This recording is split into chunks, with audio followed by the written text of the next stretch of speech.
Here at Super Dirt Week, nice and early on Tuesday, getting a few folks as they get themselves all settled.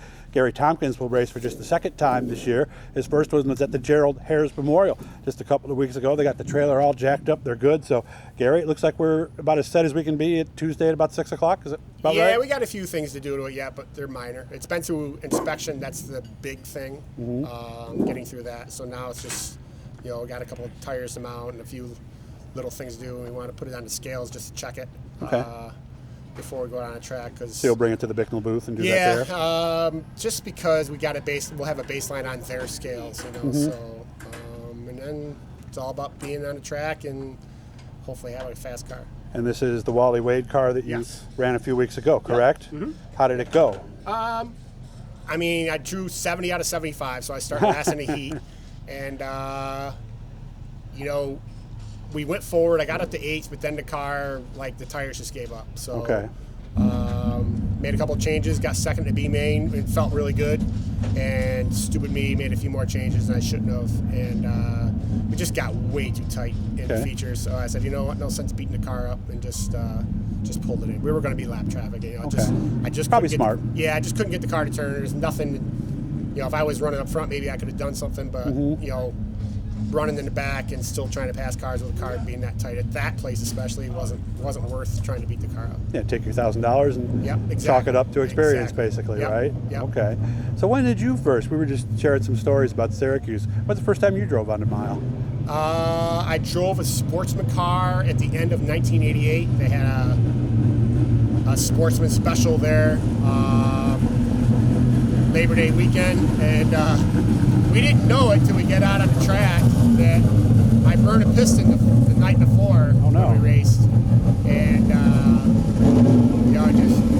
the motor ran, but it was smoking and it had no power, so it crushed me because I really wanted to run that track so bad. And then driving for Daryl Simmons, I think either 93 or 94 is my first year there.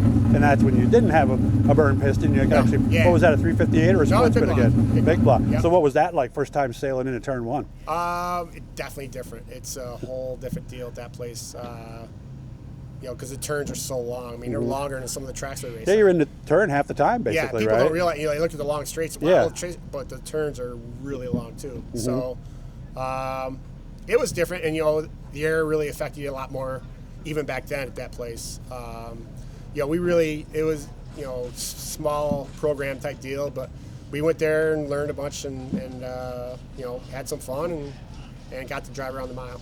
I remember a lot of guys that told me too that the guy they used to kind of judge themselves off of in turn one was Billy Decker. Yes. So if you could go in as deep as Billy Decker, right? So he was to me. People say Brett Hearn's the best there, Gary Blue, whatever. To me, it's Billy Decker. He's just every year, even what kind of year he's had, it's just he was fast at that place. And I think a lot of it was him. And we were battling with him in 2004 for the pole, and the year he set the track record. And in practice, it was like he was faster, we were faster, he was faster, we were faster. And then all of a sudden, come time trial time, he got like 3/10 faster. And here I am. We go out for our laps, and first lap I was fast enough to be outside pole, and I said, well, I'm going to be a hero, and drove it into 3 and almost stuck it in the wall.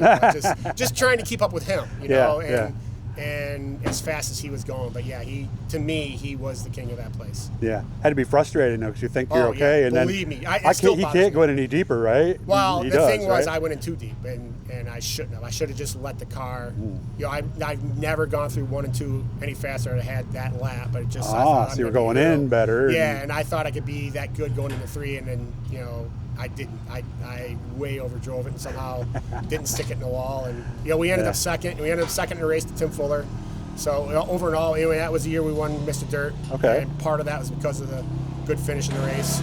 But so definitely to me, Billy Decker is the king of that place. Had to be a tough feeling though when you're there and you're trying to get the gas, because you can't just slam the brakes down and you're going to slam into the wall. No, you just got to wait and wait. And by the time, I probably was almost at turn 4 before I decided that I was not going to stick it in the wall. But I really, really probably wasn't out of the groove that much, but that place was so narrow in turn Yeah. 3 that the wall's right there. Yeah, 1 and 2 was two different, totally Yeah, different. completely different place. And yeah. going even as you went down the backstretch, they said it Yeah, even like a seemed tunnel. to get thinner as Yeah, you and it's not like as you're going down wide, a right? tunnel. It was a whole different deal that place. The front stretch, is as wide as any track could be, and the back stretch is like a tunnel. And then once somebody got sideways back there was There was no place nothing to go. you could do. No. You know it. So Yep. well, I hope you have a good Super Dirt Week. All right. Always nice to share some Thank you. stories with you. So we'll be rooting for you. Have fun, Gary. And All right, again, thank you. thanks to our good friends at Garofalo's Importing. They're going to feed us this week. And of course, Billy Whitaker Cars and Trucks gave us a nice ATV. So we'll be getting a lot of good stuff for you.